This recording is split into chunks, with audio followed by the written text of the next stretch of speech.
اسلام آباد سے نوید بیگ صاحب نے سوال کیا ہے کہ تراویح کی جماعت میں ہم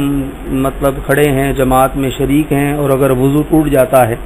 پیچھے بھی 3 صفیں موجود ہیں، تو ہم کس طرح نکلیں؟ تو نوید بھائی، حکم یہ ہے کہ جب وضو ٹوٹ جائے تو آپ لوگوں کو چیر کر بیچ میں سے نکل جائیں، یا لوگوں کے سامنے سے صف کی لمبائی میں سے آپ نکل جائیں، کیونکہ امام تو نماز پڑھا رہا ہے، امام کا سترہ کافی ہے۔ آپ لوگوں کے سامنے سے بھی گزر کر جا کر وضو کریں، اور وضو کر کے آپ نماز میں دوبارہ شریک ہو جائیں۔ اور اگر بالفرض کوئی ایسی کنڈیشن ہے کہ آپ نکل ہی نہیں سکتے، ایسا مسئلہ ہے، اور اگر صف کو چیر کر نکلیں گے تو فتنے کا اندیشہ ہے کہ لوگ عام طور پر مسئلوں سے واقف نہیں ہوتے، نماز کے بعد کوئی ڈانٹ ہی نہ دے، کوئی ماحول وہاں خراب ہی نہ ہو جائے، تو پھر ایسی صورت میں پھر صبر کریں، اور جب 2 رکعت مکمل ہو جائیں پھر آپ بیچ میں سے نکلیں اور جا کے وضو کر لیں۔ جزاک اللہ خیرہ۔